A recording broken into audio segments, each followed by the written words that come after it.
This is a scary book. Are you trying to scare us? And if so, why? Yeah, that's one of the purposes of the book, but my main impulse is really just to tell the truth. So when I started digging into climate change science 2 or 3 years ago, I saw a great gap between the news from the academic research and the way that that story was being told in the media. Things were much scarier when I talked to academics off the record, when I talked to scientists off the record, than they appeared to be reading newspapers and watching television. There were sort of 3 main divergences. One was about the speed of change. We had been sort of led to believe that climate change was quite slow, that it would only be coming decades down the road, maybe centuries down the road. In fact, more than half of all of the emissions that we've put into the atmosphere from the burning of fossil fuels have come in the last 25 years, so we're really doing this damage very much in real time. We were also kind of confused about the scope of the threat, which is to say we understood sea level rise and were worried about that, but we didn't understand how it would be impacting life far from the coastline in terms of economic growth, in terms of agricultural yield, in terms of wildfires even. A few years ago, we hadn't really thought about these factors. And we also were misguided about the possible severity of the challenge, which is to say most scientists understood 2 degrees of warming as the threshold of catastrophe. That's what they talked about. And that meant that the public understood 2 degrees as sort of a ceiling for what was possible with warming, and in fact functionally it's about a floor. We're on pace for about 4 degrees of warming, which would be, by the end of the century, which would be truly, truly catastrophic. And I saw a big gap between what the science said on each of those points and the way that the story was being told to the public, and I wanted to share that information from the science with them. So that was my first main impulse, was just to tell the story. And my impulse, I'm a journalist, and my main imperative is truth-telling, and to share the facts as I understand them. And I do think the book does that. But as I've written it, I've also become, as anybody does when they write about climate, sit with climate, a bit of a kind of quasi-activist, quasi-advocate. It's hard to look at this subject and not feel compelled to action. And so I also began thinking about how I was writing in regard to efficacy and in regard to messaging. And many scientists and their sort of colleagues in the press have often worried about this issue of whether writing an alarmist version of the facts, writing that kind of text, writing that kind of piece, runs the risk of alienating people, pushing people into fatalism, pushing people into despair, when in fact what we need is a much more engaged, active audience. And I think there are some people for whom that is true, who are at risk of falling into fatalism and despair. But when I look around the world, when I talk to my colleagues, when I talk to my family, when I just walk down the street every day, it seems so transparently the case to me that complacency is a much bigger problem than fatalism. And I know that from my own experience as someone who was living a complacent life, as a relatively well-off cosmopolitan urbanite who didn't think too much about nature and what was happening to it until a few years ago. I was brought out of that complacency by fear. So I know personally that fear and alarmism can be valuable in that way. But I also know, looking back on the history, when you think about Rachel Carson and Silent Spring, that was a book that was attacked for being alarmist. In the US, it led to the establishment of the EPA, the elimination of DDT, which is a huge step forward as an environmental cause. The fight against nuclear proliferation, the fight against drunk driving, the fight against, cigarette smoking. All of these things are public campaigns that have made use of fear and alarm to shake people up, to disrupt their daily lives in a way that make them really reconsider what they're doing. And I think that lesson should be learned by people advocating about climate too. The UN recently came out with this major report in the fall, which I think was a big turning point in the way that scientists talked about the issue. It was much more alarmist in its tone than previous reports from the IPCC. And they said that what we need to do to avert this catastrophic level of warming is we need a global mobilization at the scale of World War II. Now, as we know from history, World War II was not fought on the basis of optimism and hope. It was fought out of fear and alarm and panic. We had obviously some hopeful idea of what winning that war would mean. And similarly with climate, I think that positive messaging is valuable. Absolutely, it should be part of the toolkit. But for too long, I think we left the note of alarm out of the song of climate change. Sure. And I think that there is real use for it, in addition to it being true. The science is truly alarming, which is why, having spent 2 years in the science, I'm so alarmed.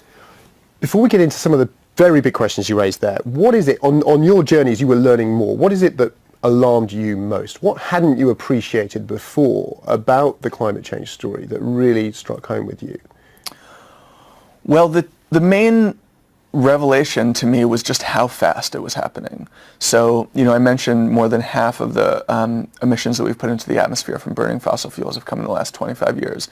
That alone is an astonishing fact, but when you consider that means that we've done more damage to the climate in the last 25 years than in all of human history before, even more astonishing. When you realize that that is the same amount of time that's since Al Gore published his first book on global warming, it's since the UN established its IPCC, which means that the world knew 25 years ago everything about the damage that we are now doing, and yet we went forward and did that damage anyway, which is horrifying looking back, and it's quite distressing looking forward because it suggests that knowledge is actually not enough to motivate action. That to me was really terrifying. You point out that there's an excellent line in the book, I think, that really struck home to me, even as someone who's been reporting on this for a long time. The majority of emissions into the atmosphere have all happened since Seinfeld premiered. Yeah. Which is in seems not that long ago. Recent lifetime, exactly. And I think that really struck a chord with me. Is there not the danger? This is coming back to this point about alarmism. Flicking through some of the chapter headings in the early part of the book. It's like the Book of Revelation. These are, it's flooding, it's heat death, it's famine that confronts us. We are, as a society, used to people preaching doom, and we've got used to a way of dealing when we put our head down and we shuffle past. And we've got to get on with our lives. We've got kids to feed, we've got food to put on the table, we've got jobs to get to, we've got lives to lead. How do you get over that point? How do you get inside people's heads to convince them this is a terrifying prospect, but there is something we can do about it? Well, it's interesting you mentioned the Book of Revelation, because I think one of the amazing things about climate change is that it really is a drama unfolding at a theological scale. This is language that we're a little bit uncomfortable using as sort of modern members of the basically atheistic culture that we live in, but we have brought the planet from what was essentially a stable climate to the brink of real crisis in the space of a single generation, and we now have about the length of time of only a single generation to really avert the worst case scenarios. That is a kind of collective power that humans have never wielded before, and I think in a perverse way, the scale of the threat, that is to say, just how horrifying all of the possible outcomes for global warming, they're testimony to just how much power we have over the environment. So while it is horrifying to contemplate what the world would look like at 4 degrees, it's also a reminder of just how much we can do collectively to shape the future of the planet. And every decade will determine the next decade's climate. This is not something that is binary. It's not a matter of passing a particular threshold beyond which it's all over and the whole world will burn. At every point, no matter how hot it gets, we will all still collectively have the power to avert future warming, avert more suffering, and make the planet a little bit cooler. That'll be true even at 4 degrees, which is already hellish to contemplate. But at that point, we'll be able to avert 5 degrees and 6 degrees. And I think it's really important for everyone to understand that one of the central messages of climate change is that we own this system. We did the damage to it. We can undo the damage to it, theoretically. Everything about it, or nearly everything about it, is within our power. So when we look out our windows and see on TV all this extreme weather pummeling the planet, this is our doing. It's not something out of our control, even though it seems out of control. We have written this story, and the story, as it unfolds over the next decades, we will continue to write.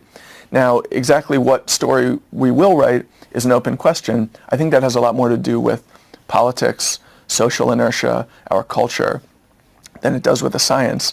And on those points, depending on your perspective, I might seem pessimistic or optimistic. I think we will almost certainly not avoid 2 degrees of warming, but I also think we almost certainly won't get all the way to 4 degrees of warming. Cattle farmers and where we fall in that spectrum, and then we wouldn't have to worry about entirely up to us.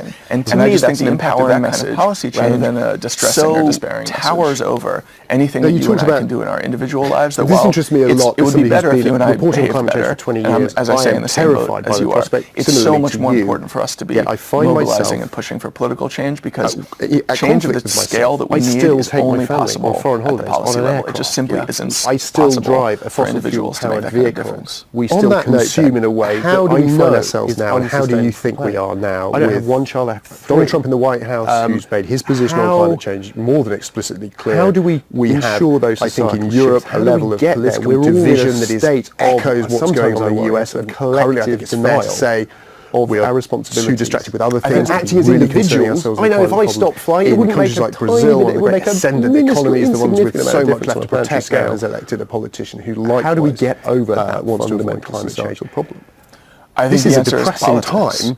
I mean, I think If that's you what have a politics is conviction that for, is to politics live is up the to solution to this aspirations collectively. I think the most distressing news is really what I consider the failure of the Paris When we talk about Accords. taxation, we don't just ask people a few to years make ago, we had a donations, truly and, international, hand over half their salaries to philanthropy. cooperative system We established collectively say that this would, is the tax push threshold that all we the want to impose nations on of the people world because we to act collectively aggressively on understand climate. that this money No should be major redirected towards these industrialization is on goals. track to meet I think the their commitments same under the Paris model Accords. holds true for And even climate. if they did, It's we'd true still that be in store for over with 3 all degrees of warming, which less is an well carbon beyond, footprint. there's been a a lot lot of of talk scientists call recently it catastrophic level of the warming. impact of diet So and travel. on that as you level, things mentioned. are really bad. I think and as people you say, should take those global steps politics if does they not feel seem compelled to, present to be but as moving you in a say, direction that makes I'm that with kind you. of These impacts cooperation at an individual more level possible are or trivial. seems less The much possible more going important forward. impact is the That's impact really you can have with your distressing. vote in electing people who but when really I look prioritize individually climate change, who are at the concerned about nations it as a that sort we're of talking first about, order I see a political lot of imperative, signs not for as a hope. fifth or sixth order in the political US, imperative, which is just the way in that the most last 3 liberal years, politicians the in number the of UK people and who US have believe that treated global it, warming is happening and by and the people who are mobilizing, concerned about global warming organizing, has and jumped putting pressure each of those on our existing existing policymakers 20% in to just 3 make years. sure that the number of people who are really The concerned environment about in which global we warming make those has personal jumped decisions 8% about just travel since March. and diet So there is and real other movement things. on all of these points. The environment and I think is actually governed that by last policy category is the that most makes important one. each It's choice not we people make who believe in warming, environmentally it's people who are responsible. really So worried that, about it. you know, I think for there's been instance, for decades there's now been a lot of talk about large slice of the meat population eating who's and concerned the about impact it on the climate. but really at the There are bottom of their studies, list of political they're somewhat small priorities. scale, they haven't I think the been, more we stare shown straight at at face of this you know, problem, we realize anything like a not only national is it, level,